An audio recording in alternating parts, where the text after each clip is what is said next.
लड़ाई है फसल बीमे की।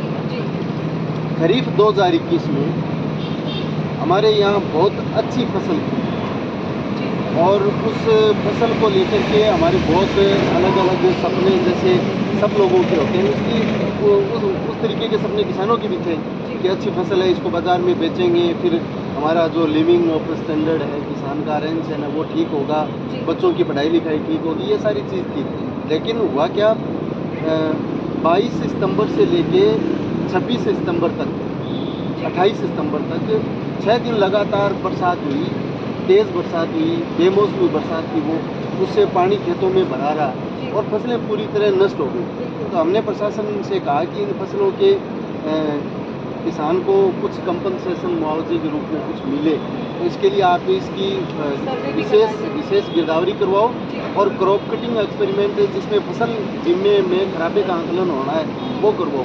तो वो हमने भी जागरूकता के साथ करवाया, प्रशासन ने भी करवाया।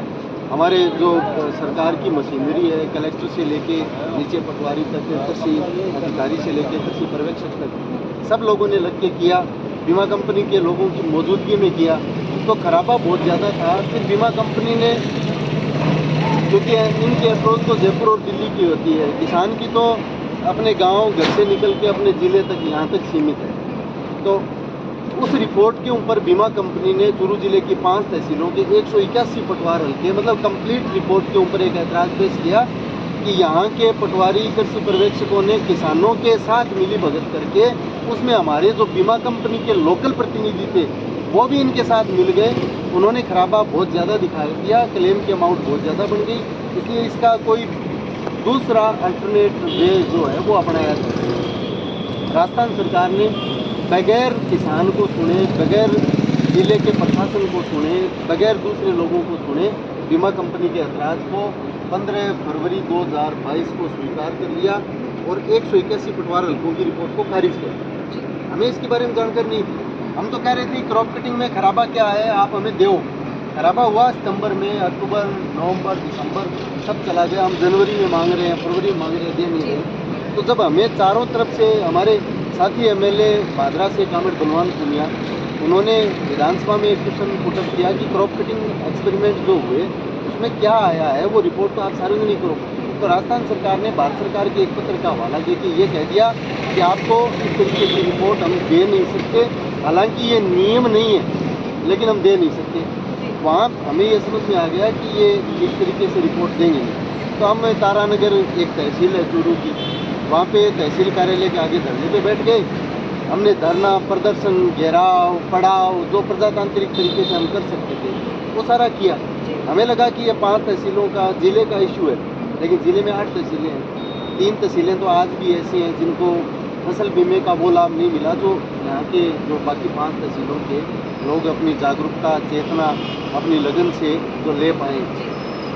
हमने फिर दूसरी तहसीलों के लोगों में चर्चा की। हमने सिद्धमुख में धरना शुरू करवाया, राजगढ़ में शुरू करवाया, चूरू में जहाँ हम बैठे यहाँ धरना शुरू किया, कलेक्ट्री के सरदासर में धरना शुरू किया और हमारा धरना चलता रहा। फिर भी सरकार देने के लिए तैयार नहीं हुई। फिर हमने तारानगर में एक डेरा डालो रैली का 15 जून को आह्वान किया, जिसमें 10,000 लोग पूरे ज़िले के, क्योंकि तारानगर बीच का सेंटर है इन तहसीलों का, 10,000 लोग इकट्ठे हुए, रात भर भी बैठे रहे। 16 जून को हमें ये लगा कि सरकार किसी भी तरीके से ये रिपोर्ट देने के मूड में है।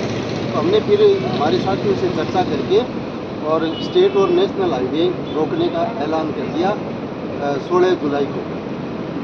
हमें ये लग रहा था कि क्या इतने से छोटे काम के लिए जो चीज़ें हमेशा से मिलती रहती है, जो क्रॉप कटिंग रिपोर्ट हमारे एग्रीकल्चर डिपार्टमेंट के पास भी है, जो रेवेन्यू के पास भी है, सांख्यिकी डिपार्टमेंट के पास भी है, जो रेवेन्यू बोर्ड के पास है, जो कृषि मंत्रालय के पास है, जो राजस्थान सरकार के और भारत सरकार के मंत्रालय के पास है और बीमा कंपनी के पास भी है, क्या वो चीज़ किसान को नहीं मिलेगी? उस किसान को जिसके खेत में वो रिपोर्ट हुई है, क्या उस किसान को ये जानने का राइट नहीं है कि मेरे खेत में आपने जो रिपोर्ट की है कितना दिखा है? तो ये चीज़ें हमें ये लगा कि ये रिपोर्ट दे देंगे, लेकिन आजकल करते वो 16 जुलाई का दिन आ गया। 8 बजे से हमारा चक्का जाम शुरू हुआ। हमें लगा कि ये घंटे 2 घंटे चलेगा और कलेक्टर या कलेक्टर का कोई प्रतिनिधि रिपोर्ट लेके हमारे पास आ जाएगा। लेकिन आप ताज्जुब करेंगे, हमारे पास आज जब हम आंदोलन में बैठे पूरी तैयारी के साथ, लेकिन वो तो सांकेतिक करना था, लेकिन सड़क पे बैठ गए तो पीछे हटने की स्थिति में भी नहीं थे। वो 16 को भी चला। इनके अफसर कह रहे थे कि 17 को सुबह तक रिपोर्ट आपके पास आ जाएगी, वो 17 को भी चला। 18 को जब वाहनों की कतारें, ये जो हिसार से जयपुर का हाईवे है, इसके दोनों तरफ राजगढ़ डोकुआ में हमारा पॉइंट था, डोकुआ से लेके हिसार तक वाहनों की, क्योंकि छोटे वाहन तो फिर भी डाइवर्ट होके जा सकते थे, लेकिन 10 चक्का गाड़ी ट्रोले ये तो कहीं नहीं जा सकते। इनके अंदर कच्चा माल भी था, बसें भी थी, यात्री परेशान हो रहे थे। हमें दया आने लग गई, लेकिन सरकार पूरी तरह संवेदनहीन हो गई, संवेदना खत्म हो गई उनकी। उन्होंने इस तरीके का कोई प्रयास नहीं किया। लास्ट में जब हमारी राज्य कमेटी ने कहा कि सुधर जाओ, अन्यथा हम 19 तारीख को पूरे राजस्थान में इस आंदोलन के समर्थन में चक्का जाम करेंगे, तब 18 तारीख को शाम को 5 बजे जिले के कलेक्टर ने हमारे साथ ये समझौता ही किया उस दिन कि 22 तारीख को आपको क्रॉप कटिंग रिपोर्ट उपलब्ध करा देंगे। वो रिपोर्ट जब हमें उपलब्ध हुई, हम इस नतीजे पे पहुंचे, क्योंकि उससे हम एक आंकड़ा तैयार कर सकते हैं अगर आपकी सांख्यिकी ठीक ठाक है तो। हमने आंकड़ा तैयार किया कि जो क्लेम क्रॉप कटिंग रिपोर्ट से 750 से 800 करोड़ रुपए बढ़ना चाहिए था, इन्होंने सैटेलाइट और वेदर बेस्ड मेथड के डाटा के आधार पे उस क्लेम को 252 करोड़ रुपए 7 लाख को दिए। और क्रॉप सैटेलाइट लगाया किन फसलों में? मूंग, मोट, गुआर, बाजरी, चौड़ा, यहाँ तक ये भी है व्यवहारिक है।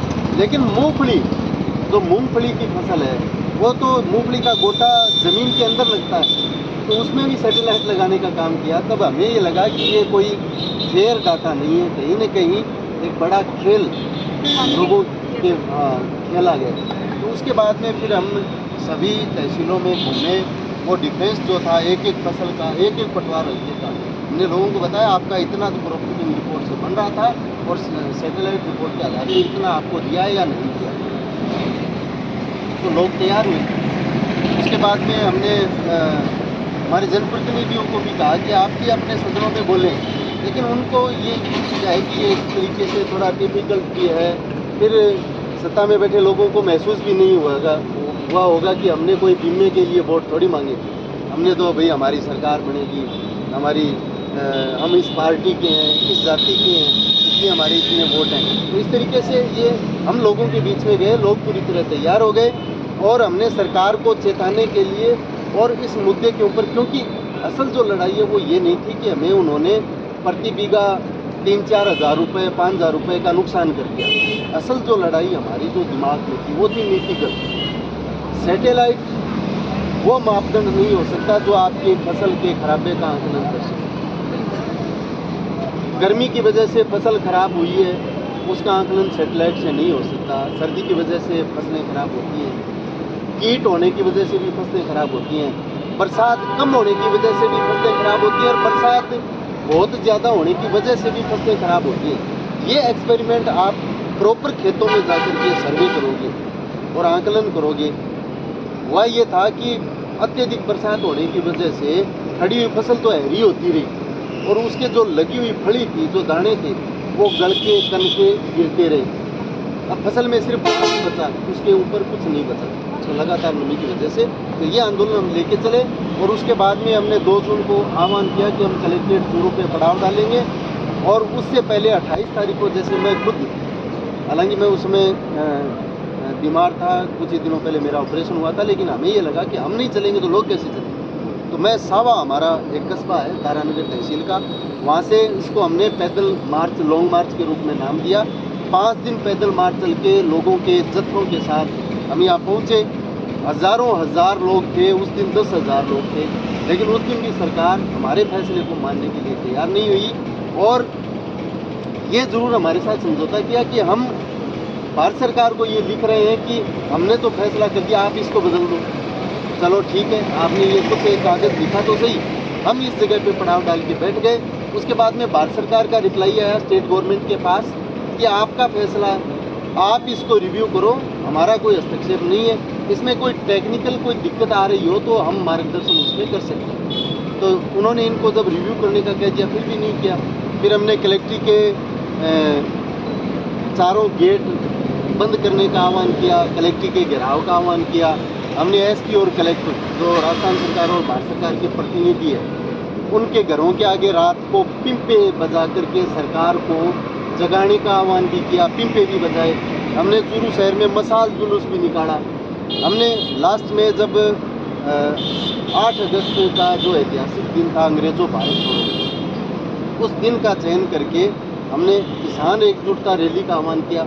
उससे पहले हमारे इन 5 तहसीलों से संबंधित जितने भी विधायक थे जो वर्तमान में चुने हुए, उनके घर पे जाके प्रदर्शन करके समर्थन मांगने का आह्वान किया।